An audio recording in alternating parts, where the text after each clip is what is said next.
Hello, everyone. Welcome back to another Roll for Surprise impromptu stream where we talk about nothing in particular, but usually something gaming wise.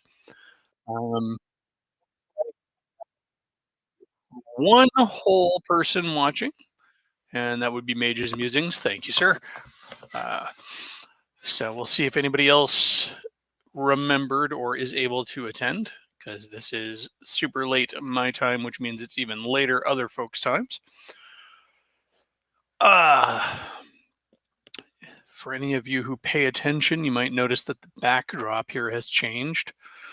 I've been accumulating some additional furniture. You see my display case back there that's sitting on top of a desk for now, but it will likely move. General Nut, welcome. I see you are here.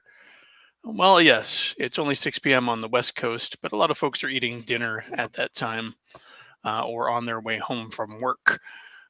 If they're unfortunate enough to get off later.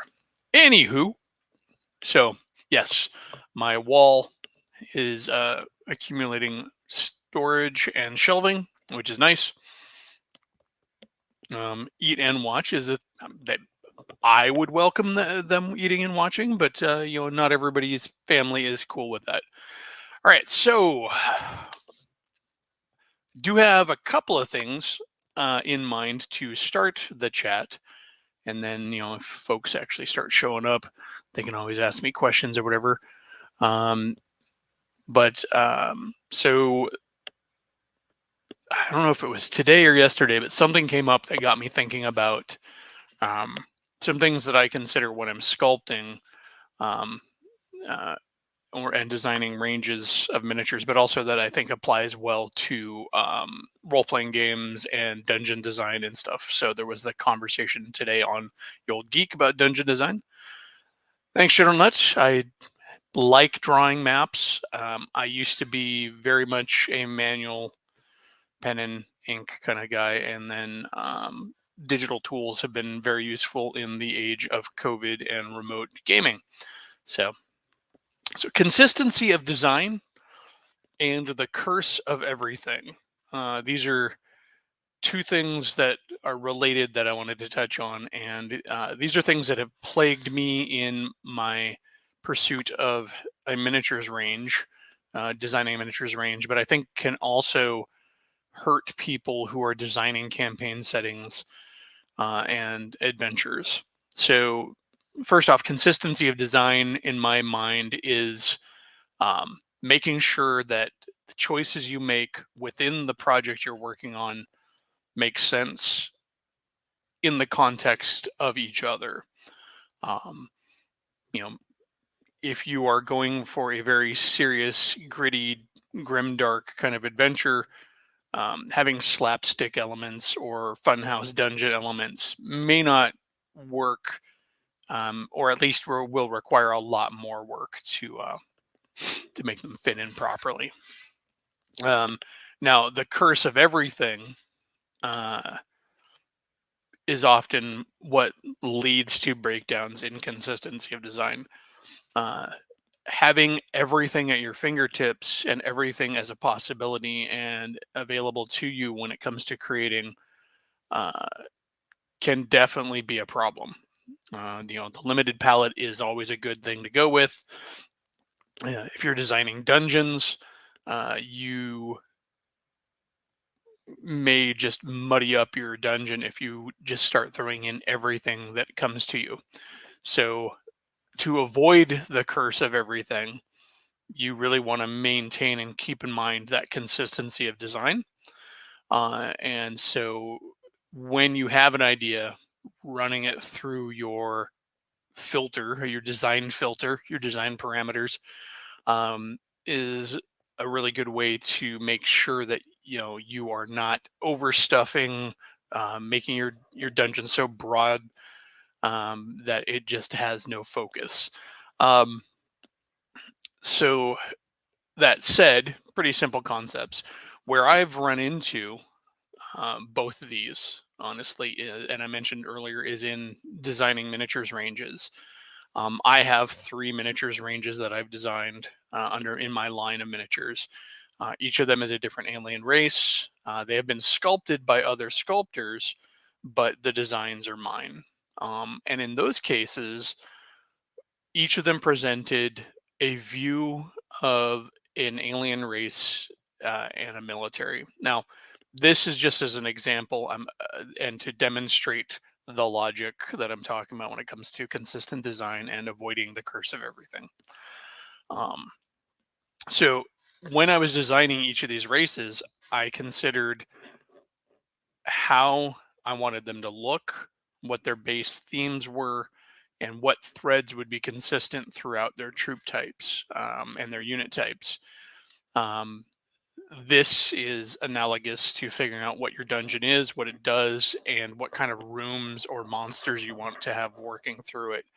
Um, Now, as I designed those elements, even though it was unlikely that any miniatures gamer engaging with these ranges of miniatures was going to dive into or necessarily encounter any of the lore that I created, because I'm not creating a game, I'm just creating system agnostic miniatures that can be used for any line. um, I still maintained backstory and an internal logic concept to them. Just like when you're designing your dungeon, um, there may not be a lot of lore that the players are going to engage with, but it's handy to have that lore in your back pocket. It will help you fill in the blanks, and it will help you answer those questions that your players will inevitably come up with as they're playing through your dungeon or your campaign or whatever. And so, when developing these miniatures ranges, those basic understandings of who they were, what they did, and how they were equipped would get expanded on as the ranges expanded or as I came up with other ideas. But the key thing was to always back check any new development with the rest of what I'd already completed. So, for example, when I was doing the Chewhawk, which are the space raptors, when I got past the basic troops and started to conceptualize advanced troops, or heavy troops, support troops, I needed to consider what made sense for a bunch of spacefaring dinosaurs to have. Um, I decided I wanted them high tech, so I avoided things that used ammo in the conventional sense. No rounds or a few rounds if there were weapons that had ammunition. So energy weapons, plasma weapons. And then when it came to developing, say, their battle suits, I wanted to take into account how do you protect and secure the pilot with the kind of geometry that a Raptor has. So those were then back checked with my earlier ideas and concessions. And then when I come up with the vehicles for the line, I then would back check that with that initial concept. Same thing with a campaign or a dungeon. um, your base dungeon idea. You may have plans, for example, just to make a one level dungeon temple, and you start it out, you map it out, and you're really liking it, and you feel like it could really use, say, some catacombs below that. Okay, cool. Well, that, back checking that later addition to your earlier concept uh, makes you can kind of go through the logic. Okay, well, it's a temple, yeah, it's a holy place, um, catacombs, and maybe some sort of cellar basement in conjunction would make sense. And then you can then work from there. What is it that is going to be down there? So, and you may even reshuffle some of your previous ideas into this new level. So, like, if you were just designing your whole temple as the single level, and you had already had, say, a room designed for burial preparation, and now you've created a catacombs and a cellar dungeon kind of level underneath it, you might move that uh, place for preparing the dead into that lower level to put it in proximity to those catacombs, and you might have some sort of an antechamber to the catacombs, maybe a place where folks can visit without having to go into the catacombs proper or something to that effect. And then that dungeon might develop that second level. And as you're doing this, your ideas may grow and flow to the point where you might be considering a further dungeon. So we have the catacombs and we have the under cellars or basement or wherever you want to call it, to the temple, and we have the temple above. Um, but maybe there's something below those catacombs that might have dug its way up into the catacombs, and now you have, you know m- maybe an actual cave system or a layer beneath that catacomb, or maybe that catacomb tapped into a dungeon to where there was a pre-existing dungeon far enough down, and now a denizen of that dungeon has dug up into the catacombs. um, and as you're adding these things, of course, you're going to want to back check them with your original concept, because while these other levels that you're adding to your dungeon may make sense and they may be really cool ideas, they may not fit the adventure that you have. They may not fit um, the overall view you had for this place. Yeah, you could do that connection to a dungeon below, um, but do you need to do it right now? Is it important to the story you're trying to tell with this dungeon, with the temple? Is it something you can add later? If you're thinking about this in terms of modules, the first module might be the temple and its undercover, the catacombs below. Module two would be the discovery of that entrance to the uh, dungeon below, and then of course moving in and exploring that. Um, any of those ideas that you take away, you can always save for later and put them into something else. Example, in my miniatures ranges, there are vehicles or troop types that I've conceived of for these units that didn't fit well into my vision for those units, and so I left them out for those armies, but I left them out. But I didn't forget about them. I have a design notebook that I keep them in, and so I can always refer back to them. Um, and you can, I guess, the next part of this is, and this kind of segues in, don't be afraid to revisit ideas that you have shelved. So you've done your temple. You're cool with it having another level underneath it that's a set of catacombs and its dungeon. Then maybe as you develop that catacomb, you really do decide that what you thought was really just an absolute no go before is something that you actually want to explore. And I've done this exact thing with the Space Raptor miniature range that I mentioned before. Um, when I set out to make the Space Raptors, the Chewok, I wanted to make sure that when they had hardware, that it avoided as much as possible the cartoon, this what I called the Saturday morning cartoon dinosaur effect. I wanted them to read as a gritty science fiction race, even though they are just velociraptors with guns.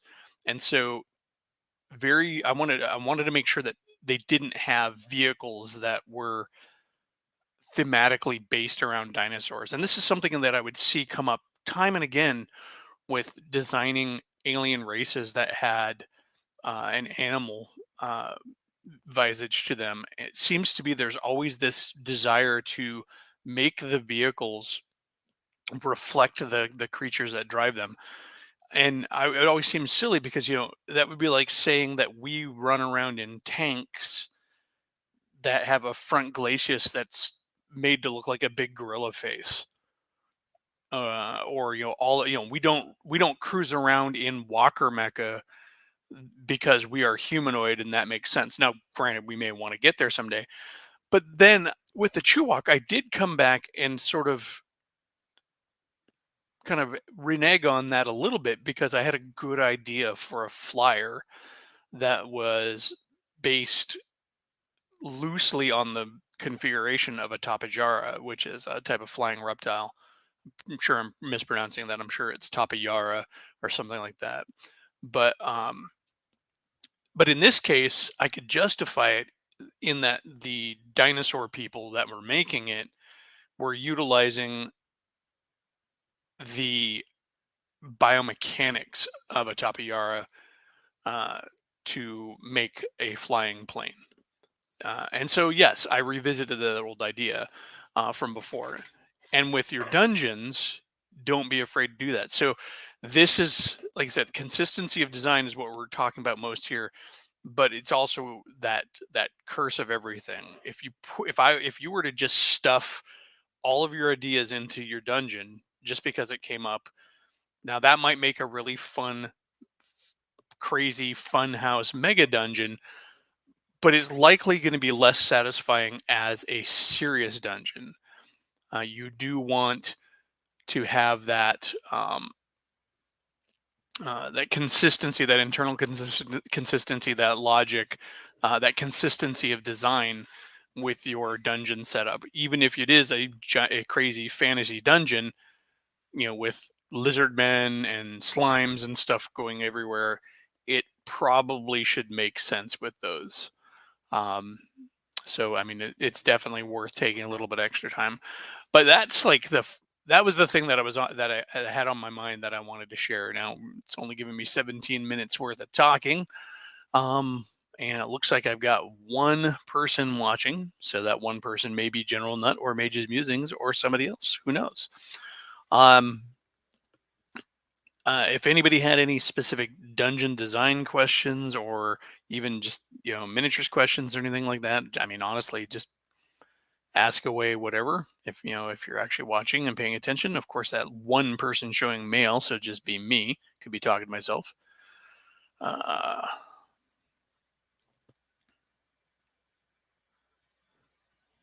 it's always said one when there were at least two of us. Okay, that is so weird. Um, I'm not sure how YouTube counts viewers. I was always sure because I keep YouTube running in another window, um, so I can manage the technical aspects of YouTube if I need to. I always just assumed it was counting me as one of them. If not, then I am here. Let's see. Yeah, mages. The problem with the impromptu streams is that if I don't have a huge heavy topic to talk about, I don't really have a lot to fill them with. Um, and of course, depending on the audio who actually checks in, they may not give two shakes about what I'm talking about. Let's see. What was this? I was thinking about. Oh yeah, I actually wanted to show this off because I dug it out. I had mentioned it earlier. Um, I have mentioned my DM's journal. A moleskin book. This is it. I just wrote on it in silver marker. You can see it's really thick, and the interior is to that effect. You can see I've got pretty small squares, light blue, and black marker will write on it pretty well without going through. Here's the facing page. It didn't bleed through. You can see the big blocks of dark. This cost me, I think, I want to say in $20 or under when I bought it. It's probably more expensive now, but I've doodled on it and messed around with it, and I've only got that far through it. So that's I'm only about halfway mark, and a lot of that is just doodling ideas. It's a great thing to have. Um, if not, then there are these. I showed these off earlier too. These are similar grid, but a very basic, um, brown cardboard cover. The nice thing about these ones, as opposed to the moleskin here, this is just gum bound. Um, but it's super flexible, so it doesn't matter. These are stitch bound, and these were 6 for like $12 or something like that. May seem a lot, but you can see they got a decent grid on them. They're stitch bound, so you can abuse the crap out of them.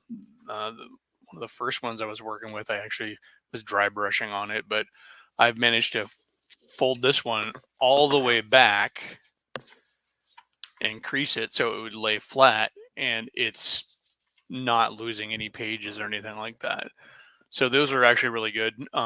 Both ordered on Amazon. Whether you like Amazon or not is a different story, but great bits to carry with you to do dungeon ideas. This one went to work with me every day, and I even have this fun little bookmark that has like calculations for falling damage and everything on it.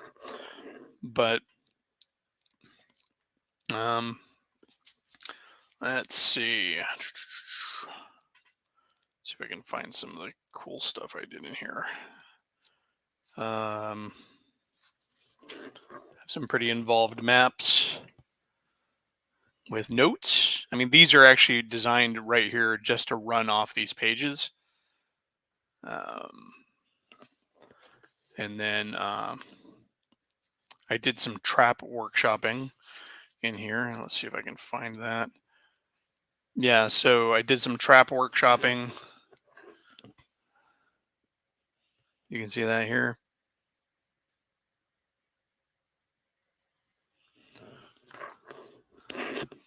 Calvinomi.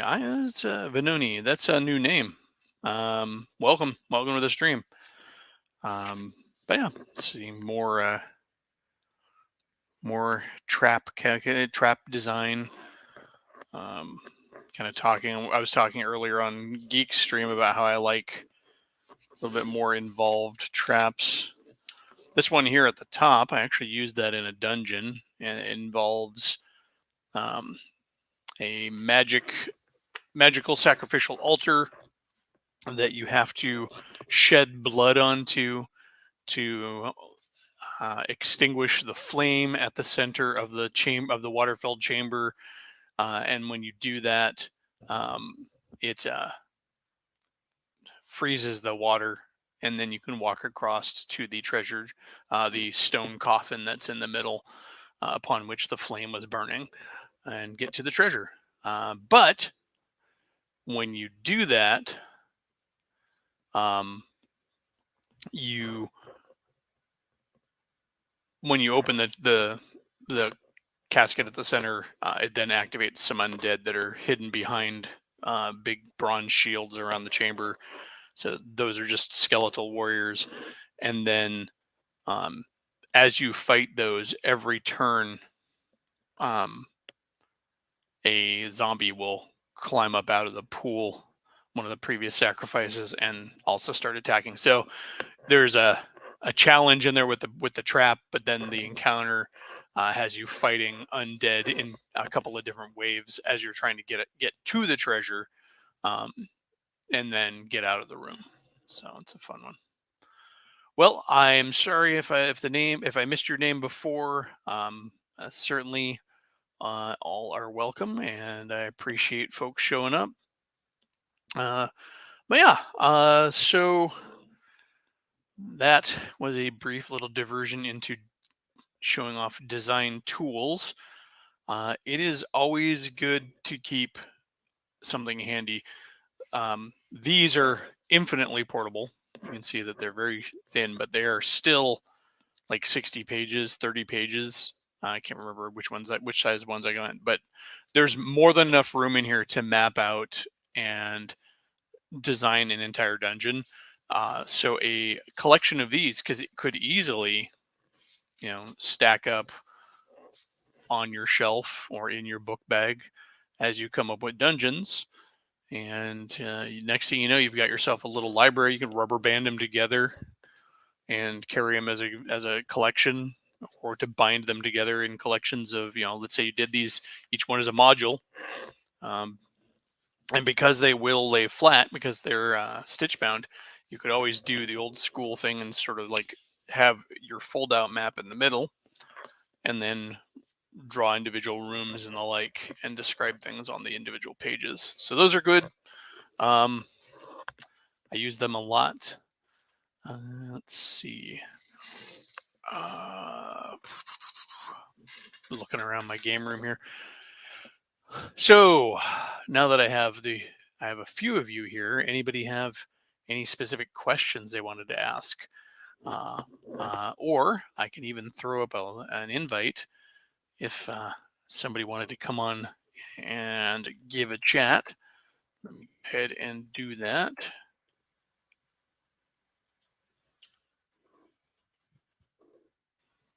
There we go. If you would like to hop on and chit chat, that is the way to do it. You don't have to be on camera or anything, you just have to have a mic. Let's see.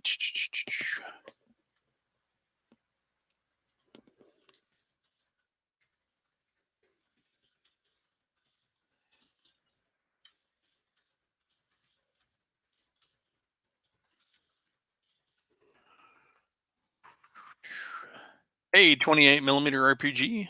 How's it going, man? Welcome. It is going good. 28 millimeter RPG. So you're a miniatures and RPG guy, or a person who uses 28 millimeter miniatures in your RPGs? And there's a mage's musing.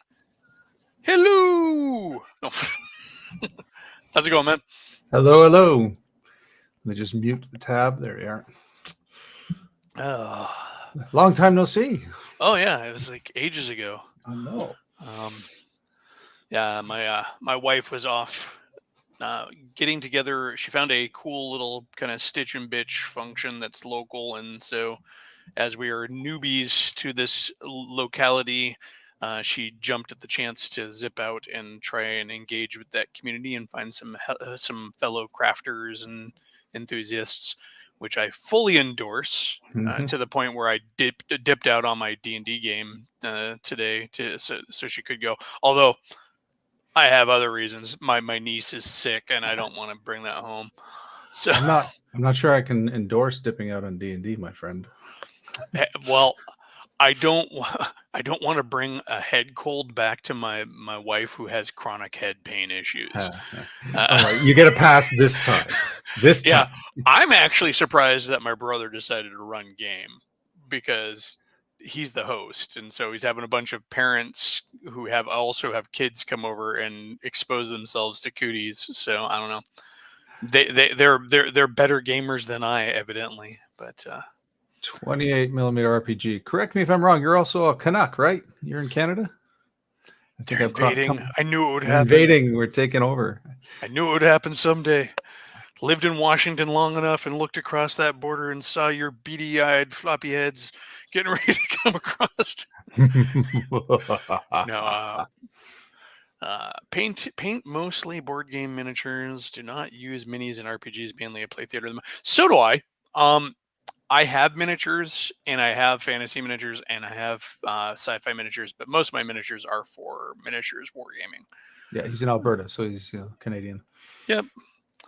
I'm sure there's an Alberta somewhere in the United States, city-wise, but because we seem to steal names from everything and then repeat Alberta's them a 5 times province, over. but yeah. I know.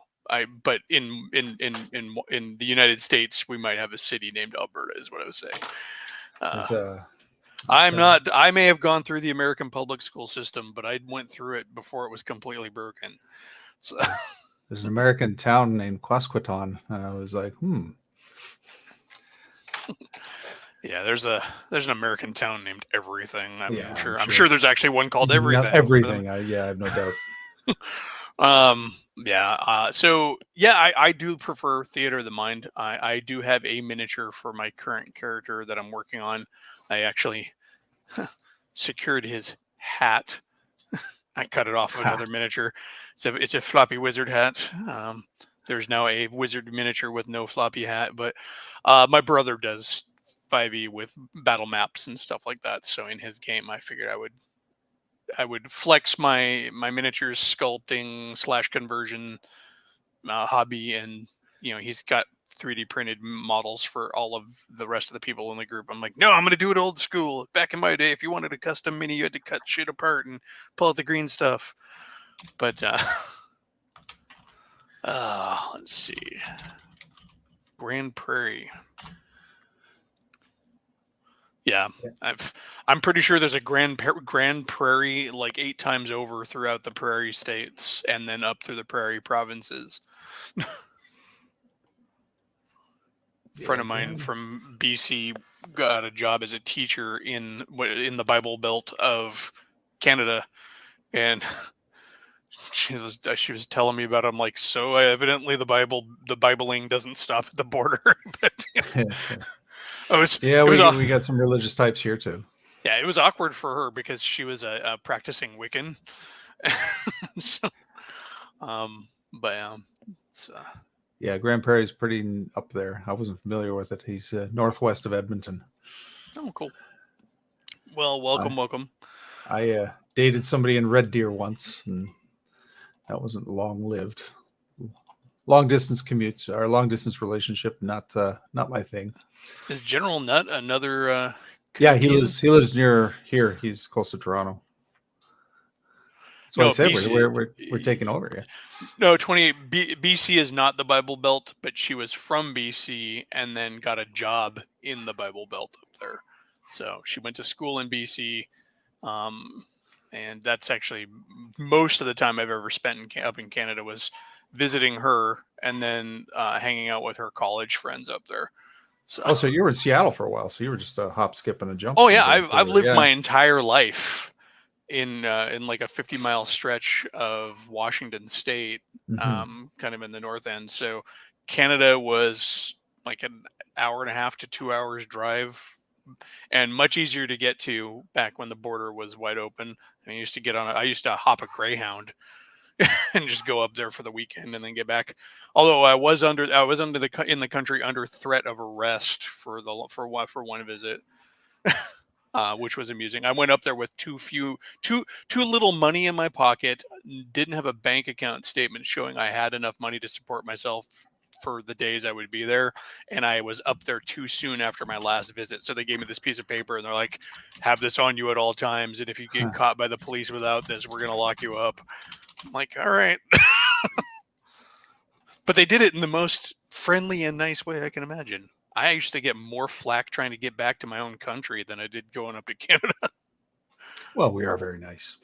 Well, it was hilarious. I'm coming back, and he's got this guy who's just got an attitude. He's like, Where are you coming from?" I'm like, "Canada." "Where are you going?" "Home." You know, it's like, I'm going home. It's an hour and a half from here, man. I Here's my U.S. passport.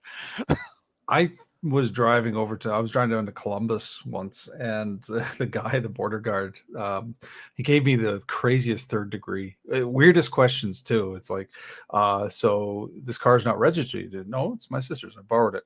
Oh, your sister, huh? Does she not need her car? What's she doing that she doesn't need her car? Like, Like does she they've just let never you take loaned her a car car? to anybody. Yeah, it's like he just kept harping on the fact that I had borrowed my sister's car and just kept asking rapid fire questions. It's like, whoa.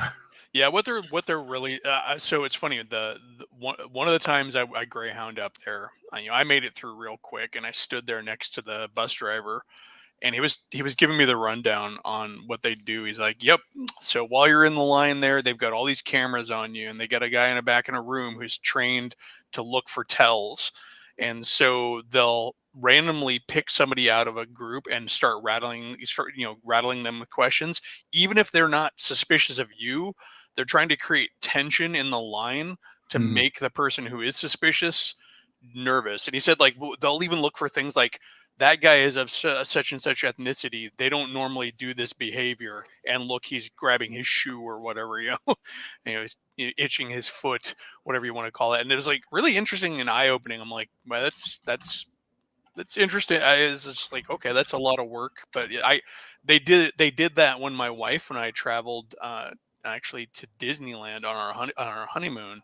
It was post 9/11, and it's very funny because we leave Washington, um, and at the airport up here, and the military that they had in the airport up here were just so slack. They're like leaning on the walls and stuff like that, and they've got maybe a pistol, right? And but we get there and they pull my wife out of the line and they start questioning her. And we found out later on that it was, again, just to try and rattle somebody in the line. They do a random poll. We get down to Orange County though, where where Disneyland is, and suddenly the military presence there is very on point, and they've got rifles, and they're actually walking around and engaging with people and being very professional. I'm like, well, I know where the terrorists are going to come in. Terrorists, back at that time, everybody's like, "Oh, terrorists everywhere," because Mhm. and I'm like, and I'm like, they're gonna come in through Washington because our guys suck. Um, but no, it was just kind of an odd one. Meanwhile, you know, people can be so dumb around here. I went to a bar once with my U.S. passport, and because I'd just that summer, the summer prior to that, um, gone to Japan, and I was back in my hometown, with stopped off at a bar with my mom so she could pick up her coat, and decided I was going to grab a Coke, just a Coke, while I waited for my mom. Bartender comes up and she's like, "Can I see your ID?" I'm like, "I'm only ordering a Coke, but okay." And so she pull out my passport. She's like, "Passport? Where are you from?" I'm like, um, it says U.S. passport. It's got the federal seal on it. And I'm like, "All right." Uh, but no. That, see, this is why we have guests come on, so we can find something to chat about. Even You if know, it's not gaming related. yeah, well, that's the people get to know us, and sometimes it can segue into gaming. Like, have you ever played any good miniatures games about invading Canada? I don't know. Sort of, I guess. I played Rifts. We didn't use minis though, but we did have they invaded Laszlo at one point, so that's invading Canada, sort of. Well, that is true. Although it's funny, as until I lived over here, where I live now in Missouri, um, for whatever reason, when I was thinking about Chi-Town in Rifts, I always had it placed farther east in my head, and I realized it's Chicago, and I'm like an hour from there, 2 hours from there now. Mhm. So, and it's definitely not where my brain had placed it. And it's not like I've never been around the country. I've been up and down both coasts and down the middle. I've kind of traveled the country in a giant H. Um, and I've not been to Florida, on the East Coast, but I've been to every other state all the way up to Maine. Um, and up and down both ends. But yeah, and I've been in New York many times, but for whatever reason, just Chicago always seemed further east. Probably because I was about as west You as you can were, get. yeah, right on the coast. Yeah, Yeah, everything is further east to you, farther yeah. east. I probably took one of the longest bus trips you could ever take. I bussed from Seattle to Maine.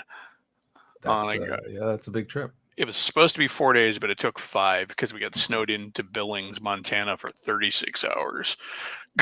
In 2006, I took the train from Toronto out to Vancouver. It was quite a ride. Yeah, train. I love the train, man. I love riding the train. It can be so fun. But that Greyhound bus is funny. I get to can I get finally get to Maine, and at the time the Greyhound stopped at Boston, and you had to grab a Canadian bus line to go any further north than Boston. um, and so I get up there, and my brother is living over there, and him and his girlfriend at the time take me back to their place, and he's like, "So, what do you want to do?" I'm like, "Take a bath. I want to take a bath." Yeah. I'm like, "I've been on a bus for For 5 days. 5 days. I've been literally, changing my underwear and socks in the stalls of the bus station bathroom."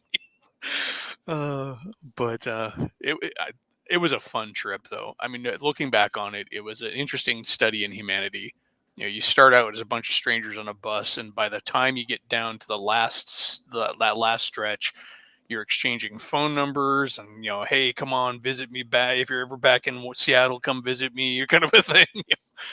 Wow, it's a very interesting examination. I also met some hippie chick who believed in fairies, and some other hippie dude who said he had dinner with a vampire once. That was fun. Hmm. But was he a life level draining vampire? Is the big question. Or an Eastern vampire, they just turn invisible. They There hold you go. person when they contact you, when they make contact with you. Ooh, Somebody's that's nice. response to hating level drain, I suppose. Yeah, 28 millimeter BC is a nice location. I mean, it's basically the same climate band as where I always lived. Because it's not that far from the Puget Sound. Yeah, it's my son actually lives in Blaine, and he's a manager foreman at a organic egg farm up there, and literally on the drive to his house at one point before I take a right, I can look across the water and see BC. It's pretty crazy. Here's a game I haven't heard about in a while. Recon. Recon. Ah, yes, Recon was a trip. I remember playing it and as a kid and getting so gung ho in the Vietnam experience. Yeah, a friend of mine had this set. We tried playing it once or twice, but it just wasn't for us. Yeah, and it was funny because I'm sure if any of our, at least in my social group, if any of our parents would have found us playing Recon, they probably would have been more upset about that Then D&D. than D&D because you're making fun and having fun playing the Vietnam experience. Yeah, it's on network television now. Leave me alone. Look, got a couple other folks coming in. Oh, Echo, welcome. Max. Hello, Max. More Canadians. We're Is taking that over. Yeah. Reactionary Principle Gaming? Yeah. Yep. Mr. Max. I don't know where Echo is, but Is there like a bat signal you guys send out? Like a giant maple leaf that's shining against the clouds. guys, he's figured us out. We have to do something. But no. Yeah, well, this is par for the course. I think like for the longest time, ever since I've gone online, I end up making more friends outside the States than I do in the States, which is kind of ridiculous.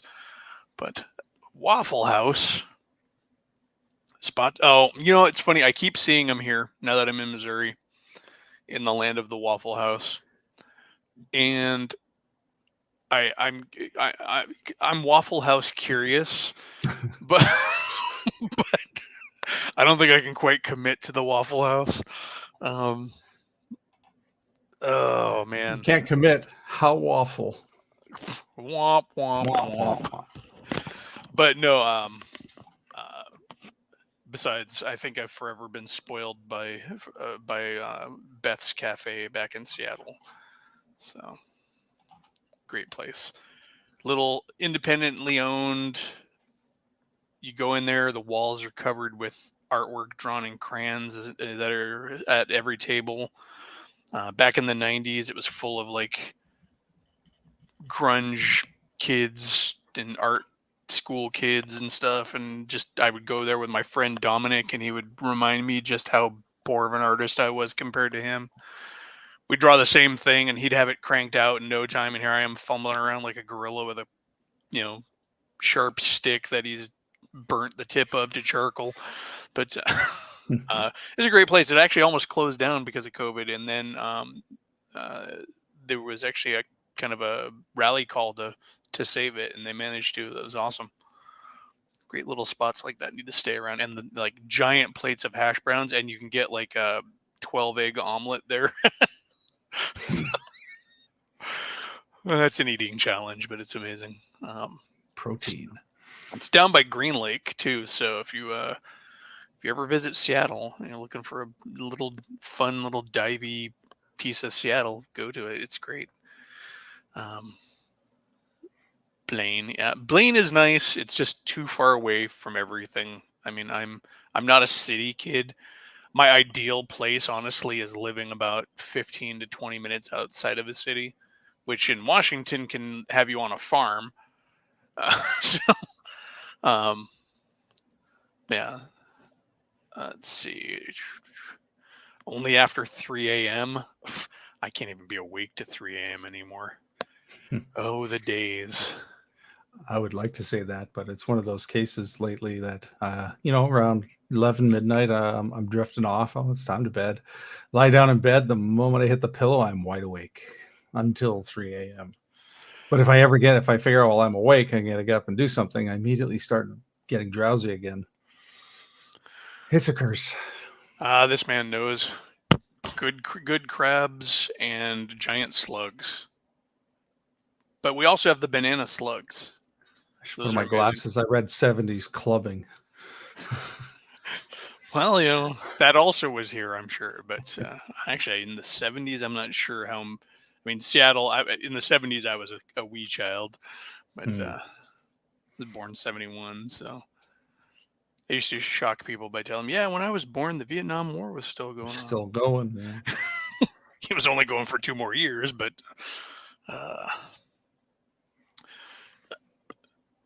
The only problem with the lakes in the Northwest is that they are forever cold as hell. Unless you go east of the mountains. If you go to like Lake Chelan in Washington, it is warm, but it also has snakes in it. So that's a thing. Buddy of mine was from that area, and he tells me this story when he was a kid. He went to dive down into the lake and swam face first into a clutch of baby snakes that were in the water. Oh. It's like it's almost as bad as when I dove down into when Folsom Lake in California was evaporating away daily, and I decided to swim down to the bottom and ran into like cattle skulls at the bottom of the lake. Yeah, I'd rather have cattle skulls than a bunch of writhing baby snakes. Yeah, especially you get one in your mouth. Well, and that over there, I think they have water moccasins or something like that. I can't remember what it is, but east of the mountains in Washington is rattlesnake country. So right. The cable company. I work for a cable company, and it's funny because I've dispatched and worked with technicians all up and down the West Division, and the guys down in the Southwest, they have a knock policy when they're going out to the pedestals. They have to tap on them with a tool to see if they buzz or rattle. Because you have killer bees and rattlesnakes. The problem is, even if it doesn't make a noise, you're still potentially in for a surprise because you can open it up and find it's full of scorpions or something. And this is where I live where the air hurts my face. Yeah, the Pacific Northwest was relatively safe on the West Coast, on the west side of the mountains. But now that I'm here in Missouri, I'm told that we have mosquitoes that actually will kill you, and poisonous snakes and spiders. Like, I now have to worry about brown recluses, which aren't as bad as everybody thinks they are, but I still don't want to deal with it. So, Max, you got to get your cats on your show. Furballs are big money for building up those subscriptions. I feel this very much. My wife and I have decided that after our dog and our cat that we have now, no more pets, because we want to be unencumbered for some part of our life. We've had kids as long as we've been together. We've been married over 20 years, and when I met her, she had an 8-month-old. And so we've never had a time in our time period in our life together where we have not been encumbered by kids or animals or both. Yeah, or both. So yeah, that would be nice.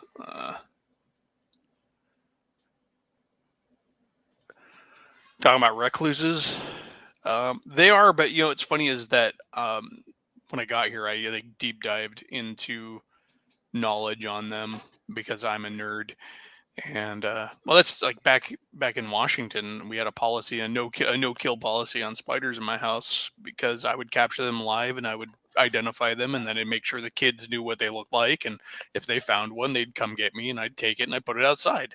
Not so sure I want to do that here, but I still did deep dive into the spiders, and they're not as bad as people say they are, and it's just if they get you, there's a potential like 1 in 6,000 or something possibility that'll be really bad.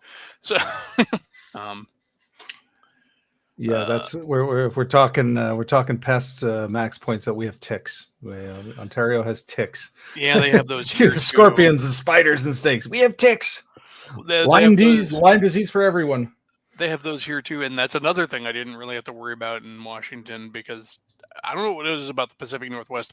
Now, granted, we have pumas and bears and wolves, but and when you go swimming, there's orca and sharks and stuff. So, and the largest octopi in the world in Pacific in the Puget Sound up there, you have the giant octopus. We have massive infections of E. coli in Lake Ontario. Oh, lovely. Yeah. Let me guess. Agricultural, cattle runoff. No, well, mainly the city treatment, really. Oh, It's pretty good now that they've lowered the levels. I haven't heard of a time where they've closed the beach recently because of E. coli. It's been a while, but it has happened. yes, General Nut, bears aren't bad until they are, and then they're really bad. Because especially here there in the Pacific Northwest where they still had grizzlies. So, I mean, yeah, when I was a kid and lived in Seattle, like in the kind of this one of the suburbs, like directly outside the city, we would have black bears in our garbage, and we were not that far from the city, but that's how back in the 70s, just like how undeveloped the Seattle area was. Now it's pushing New York levels of growth. It's pretty crazy. And that's why we ended up moving here because it got insanely expensive out there. Here's your 700 square foot apartment for $1,200 a month. Yeah, they're actually getting ready they're considering reintroducing grizzlies into the Cascades up in Washington, back to their traditional territories. I did find out that grizzlies are not so fun in that they will start eating you before you're dead. If they're hungry, yes. There was 20 years ago. There was an exchange between Ontario and Michigan, where Ontario basically helped Michigan grow a moose population, and Michigan gave Ontario wild turkey back. We haven't had wild turkey since the 20s, but now we've got flocks of wild turkey all over the place, and you can only hunt them with a special permit, so they're not afraid of man. Oh, the turkeys? The turkey, yeah. Yeah. Do your turkeys run around in ritual circles and perform dark magic like I've seen on the internet? I'm gonna say no, but I'm not an expert on the subject. It's kind of funny to see, but it's a thing that turkeys do. Wild turkeys, they'll walk in circles around things. So like your house cat might be in the yard and they'll sit there and walk in a circle around it. But yeah, Washington is like, we got coyotes everywhere. When I was, and they're everywhere. Like when I lived out on the farm in my teen years, there's a pack of them that would roam through the area. Of course, you got Bigfoot legends everywhere. That's how you can, that's one nice thing about that area. Bigfoot's everywhere. But we got quite the chat going on. Slan has joined us. Yeah, I was about to say hello, Grumpy. Thanks for showing up. Of course, I've only got a few minutes before I'm supposed to take off, but I am the master of this stream. My wife is the master of my stream. My wife is home, though, so I may have to surrender that master. So the master surrenders to his mistress. Pretty much. But no, it's been a fun chat. I finally met some other gamers locally here, which is cool.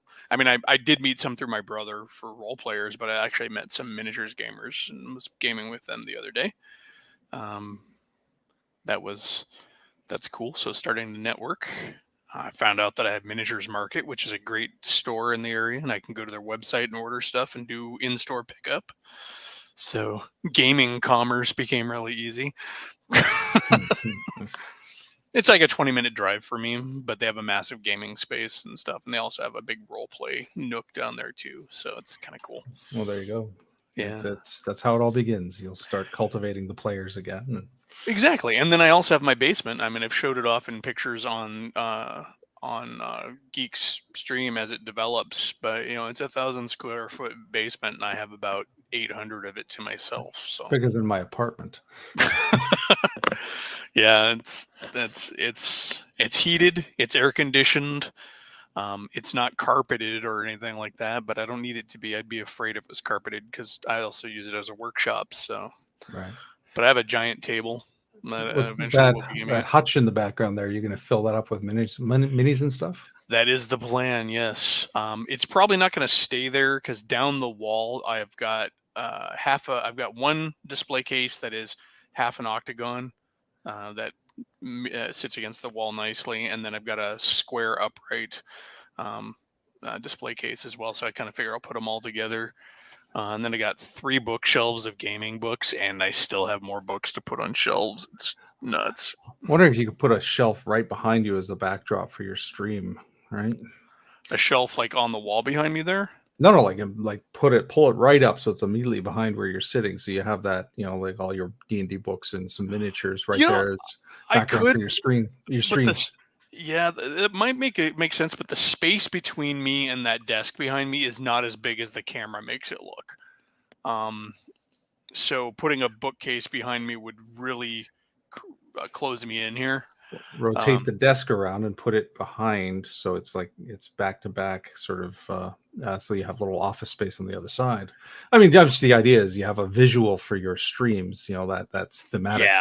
Yeah, and that's one thing I'm working on is kind of figuring out. I mean, this desk that I'm at right now is likely going to move anyways, so I might be able to do that. Of course, I could always just switch to my laptop and go over and sit in front of my bookshelf. So, Right.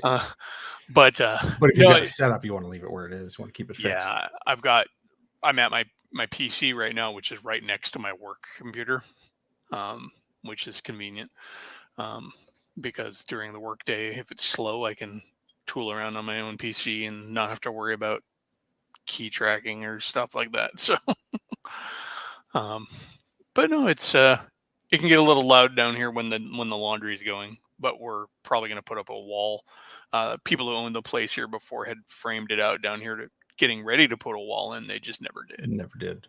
Yeah. So, but yeah, it's the first time I've had this much space for gaming. I had an outbuilding at our place in Washington, and that was pretty cramped. We managed to get 5 people around a table to play D&D out there, but with a workspace and everything, it was pretty cramped. But this is nice.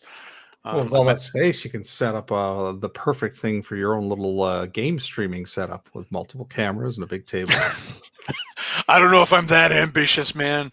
That's a lot of work. But maybe, you never know. I mean, I've got like lots of time, and it's just a matter of accumulating the cameras. Now, if I can get my kids to be out on their own, then I can actually maybe have a little bit more disposable income. I mean, they're back in Washington, but we had to move in such a hurry that they kind of left them in a lurch. So we've been helping them out while they get settled. Right. So my oldest was already out on his own, but my youngest was still living with us when we moved. But they didn't want to come with us, and I don't blame them. So, I mean, I'll be honest, I didn't want to move, but I had to, so, but no, it's a good space. This is the first house my wife and I have ever owned, actually. So, married 20 years, finally bought a house. Yeah. And it's yours, all yours, precious. It is, and I have family out here, so it's not like I'm in the middle of nowhere. Well, I am in Missouri, so I can't really say I'm not in the middle of nowhere, but but St. Louis isn't exactly a backwater. No, and then there's also Kansas City, and then Chicago is not that far away, and so I got Memphis across the way, and so I mean I'm actually closer to a lot of things than I ever was in Washington. I'm within driving distance to a ton of major gaming conventions too. Gen Con, Gary Con, Adepticon, just off the top of my head, are all within reasonable driving distance. So yeah. Let's see. Listening to old school gaming streams while doing something else. So yeah, I like to listen to streams a lot while I'm working, because when I work, I'm not on the phone with anybody. Um, I'm a dispatcher and router, so I'm watching a big control board, and I'm only on the phone when I need to call and yell at somebody. Hmm. Because it's funny. I'm in Missouri, but I'm dispatching technicians in California. So, um, and so I have a lot of time, 10 hours a day, where I can run YouTube and stuff. So that's always good. My latest obsession has been trying to pick up some of the old micro games from back in the day, the little ones that came in the little poly bags with the cardboard counters and the little tiny rule books and stuff, like how Ogre started out from Steve Jackson Games and the Fantasy Trip and all of that stuff. Uh, Dungeon Minister has, yeah, Dungeon Minister, because of he does his, it's just kind of Does like visual stuff, yeah. it's like watching Sean's stuff. Sean, Mage's musing stuff is visual too. I mean, the cadence of your puppet self is actually just good listening, but I think you miss a lot when you don't watch it, because your presentation is as much visual as it is audio. Um, turkeys.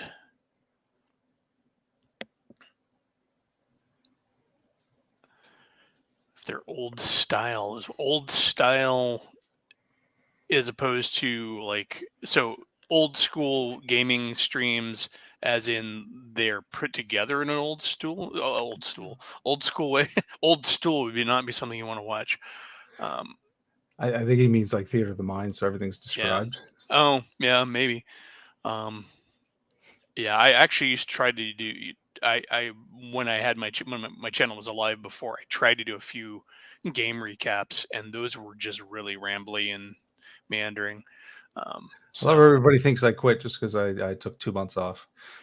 yeah, It's a mid-season break. You people are watch a allowed to television have show, the breaks. seasons are off for a little while. Yeah, people are allowed to take breaks and not do things. uh, yeah, Mage is musing stuff, and I'm sure he's getting tired of us talking him up. But No, never. I have an ego to feed. well, that's Thanks, true. thanks, Echo. You are a thespian, so I was at one point. Yes, I've got the bug. so yes. But yeah, well produced, and I'm gonna flat out say I don't know if my stream will ever get my channel will ever get to that level of quality, because I just don't have that level of give a damn. And I like talking about gaming, but I don't want the production of it to get to become more important than the talk of it, and that's always been kind of my limiting factor. Um, that, and I'm kind of I fake it really well, but I'm kind of computer dumb. I mean, I know how to run software and stuff, but There are people who think they understand old school because they read about it. Yeah, that's true. that's true with anything, though. I mean,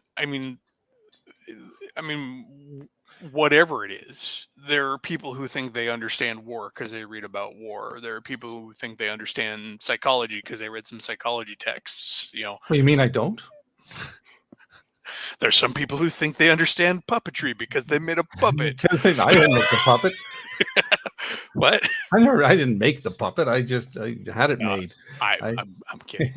But no, but that's exactly it. I mean, I don't claim to be a puppeteer. I just had the puppet, and I had the puppet done so I could do the stuff. I'm learning as I go. The editing, I'm learning as I go. Everything I started was completely cold. So I mean, you watch the videos in sequence, and you'll see all the little mistakes and all the little improvements that come along, and timing. It's just doing it. And then I was trying to make a 1 a week schedule, and then it gets to the point where it's like, I think I'm burning out, so I need to have my quote unquote season finale and then take a break. But it is a learning experience. So Yeah, you got to be careful with those breaks too, because often when you take those breaks, the longer they go, the harder it is bodies to in come back. motion tend to stay in motion, etc. Yeah, I know. Well, my 1 year anniversary is coming up in 2 weeks, so that's when I'm restarting with the new episodes. So Cool. there's a deadline I've given myself. I've got episodes working. I just have to edit them. But I've got a friend who's a sound guy who wants to do my post sound recording for me. Yeah, you had mentioned that he wanted to do some some editing for you or something, Yeah, or some so audio I, editing. I got to get him a bunch of files, and off to the races. But once Cool. I'm going. Oh, Oh, look, hello, Father Aaron. Father Aaron's here. General Nut, I do have a comment to make to your comment about old school because I read about it. At the same time, and these may be fighting words, there are plenty of people who are from the old school who actually have a really weird idea of what it used to be wherever was. Um, I find that I have this kind of thing that I mentioned, but basically there are two views of the old school, and neither of them are right. Uh, and that's like the OSR guys. You hear it in the OSR communities. They're like, D&D was dumb back in the day because it was nothing but fighting and blah blah blah. Well, that's wrong. And then there's all these guys who are like, back in my day, we never did this, that, and the other. I'm like, I can pull out an issue of Dragon magazine that tells you that those thoughts were in the zeitgeist back then. And I feel like there's a lot of nostalgia that people hold on to, positive and negative nostalgia. Um, I just want to react to Max here. So when he was in high school, he was asked what he wanted to do as a career. He said a puppeteer, and they thought he was an idiot. And it's like, I hate guidance counselors and stuff like that.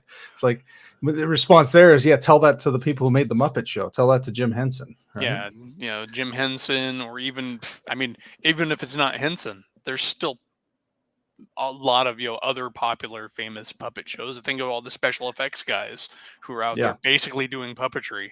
Well, it's You know what he said here in his follow up. He spent a decade as a 3D animator, which is basically digital puppetry. exactly. Exactly. Yeah. I need to learn digital sculpting. I know how to sculpt physical miniatures, um, but that's really labor intensive, and digital sculpting would it's something I want to learn because I mean I was watching Patrick Keith sculpt today. He's a sculptor for Bombshell Miniatures, and he used to sculpt for Reaper. And I'm watching him use ZBrush, and in 3 mouse clicks he did basically an hour's worth of sculpting. And I'm like, are you kidding me? Because I mean, you have to do the pre-work, Mhm. but he was sculpting a miniature for one of his recurring species in his sci-fi game, and he's got presets for, like, okay, click 2 arms for this race. And then he can go back and tweak them and customize them if he needs them to be lankier or whatever. He has a tentacle drawing tool, Hmm. like a tentacle brush. He basically drags it around and makes a 3D tentacle, and then he can go back and tweak it. I'm like, oh, I would love that. Some of my biggest hangups about physical sculpting was the repetitive work and the amount of work that you have to put in just to get the baselines for things. Um, and given the time that I had back when I was actually doing it, it's what led to me not doing it anymore. Is just I couldn't get that, I couldn't put the hours into it to get really good and efficient. But I think digital sculpting would be the way to go. Let's see. It's like the '60s, if you remember. Remember it? You weren't there.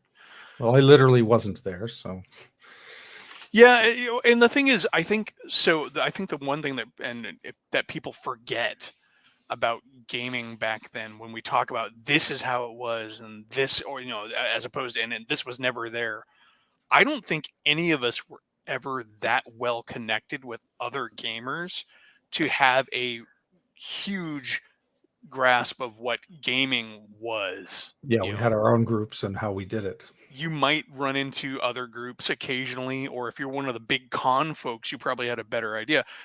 But like me, you hear me and Geek talk about it a lot. He never had dragon, and I didn't have a lot of dragons, but I still had pretty good exposure to Dragon magazine. So my view of what D&D was, even from semi-official and way back sources, was very different from what his is. Because mine was shaped by all these new ideas that were coming out of the pages of Dragon all the time, and a lot of them are things that are now they're using now, and people are like, oh, this new crap. I'm like, no, they were writing articles like that back in the day. These are things that people were thinking about, that this was maybe needing some tweaking, or that didn't work, or maybe we want to make it, even things like safety tools and inclusiveness. Those were our things that people were talking about and writing about back then. They may not have been so like, hammer on the head, like they are nowadays. They seem like they, a lot of things seem like they just want to beat you over the head with them nowadays, but it's not new. And I think a lot of folks, their limited experience and exposure to gaming leads them to have a slanted view of it. At the same time, the people looking back on the OSR, they see they have a false understanding of it. They look at how little there is in the rules for, say, social gaming and stuff like that, and they think that there was no social gaming. Yeah. No role playing because there's nothing in the rules for it, right? But yeah, it's I just, it's one of those weird things that I run into when I'm talking to people about it. I'm like, yeah, it was there. You just never ran into it. And of course, where you were was, I think, a lot of that too. Like in the Pacific Northwest, where I grew up, I've talked to people, and just for example, on the topic of like racism and prejudice with gaming, it was never a thing because it's not. While it still exists up there in the Pacific Northwest, it's by no means as severe as it is in other parts of the country. And so we had a kind of a weird, distorted view of what kind of issues people might have with it. We had a black kid in my gaming group, and it was hilarious. It was just like, I remember somebody coming up to me and went, "You play with him?" I'm like, "Yeah, why?" He's like, "Well, he's black." I'm like, "He is?" He's Sean. Hey, I got bad news for you. There's 6 of us Canadians now. The invasion is progressing. Well, once they get the beachhead. No, it's funny. I mean, I think we'll invade and kill you with kindness. I hear people talk about no, women in gaming. My wife's a gamer, but no, I just the big rule at my table was always don't be a dick. But it's like, but I remember we had one gaming group, not my gaming group, but it was a gaming group that we associated with, who had a guy in the group who was functionally illiterate. And they still made it help. They still made sure he could play D&D. They would read his character sheet to him and help him learn to read through it. He was, it was cool. Time to establish a Timmy's. Oh, you and your Tim Hortons. Tim Hortons has gone down in quality. Like they're garbage now. I remember as a kid, they made all their stuff on site. You go into the store, you could smell the fresh donuts. Oh, it was awesome. But then they got bought out by big corporations, and that was it. Down. That's what happens with everything. Yep. Success is the biggest enemy to quality. Echo welcomes your new maple syrup overlords. Yes, you shall have all the maple syrup. Well, I mean, Canadians are just Americans who haven't figured it out yet, right? No, no, that was the joke back in the day, living up in Washington, so close. My heresy trial will be scheduled for next week. Well, I'm going to cast teleportation and get out of there. No, I do need to get going, though, folks. I am so happy and thrilled that so many folks showed up. I thank you all. It was kind of a ramble here. I did start with gaming talk, so if you want to go back to the beginning of the stream, I was talking about gaming stuff, and then somehow we started talking about bears. All you latecomers, your homework is to go back and watch the beginning of the stream when he had gaming content. I don't know. There will be a quiz on the next one. There's an increasing deterioration of gaming conversation to this stream that's directly correlating to the number of Canadians in the comment section. So, no, thanks everybody for coming out. I was on Geeks, Ye Old Geeks stream earlier. I do have a Discord for Elfbait, and so we have departments there that are open for everybody to post and comment in. I do write articles there. There's an Elfbait face group too, if you also like to use the Facebooks. No, it's not everybody's thing, but I do post stuff there, and it's open for conversation. Mage's Musings, great channel. If you don't watch his stuff, you should, and you should be ashamed of yourself if you don't. I think everybody here is already familiar with me. I know, but still. But Just in case. thank you nonetheless for the plug. I do have to put it out there for that person who's going to see the stream later on, who doesn't know you. And Father Aaron, the Dungeon Minister, is probably another can't miss channel. He's got some fun stuff if you like recaps. I'm hoping to have him on mine again. He guest appeared on one of my episodes. And bonus points for being like, completely family friendly and just like really a good example of gaming with your kin, gaming with your family. My kids were gamers, but they were still never into it as much as his seemed like they were. So, yes, Torchberry for the win. Yes. All right, guys. It's Touchberry, isn't it? Yeah, it is Touchberry, but he's got a nickname of Torchberry now because he keeps burning things. Oh, right. Yeah, okay. Oh man. So, yeah, I gotta go. I gotta go feed my wife and check in and see how her social thing was. Have fun, everybody. All right. Good night, everyone. Later, folks.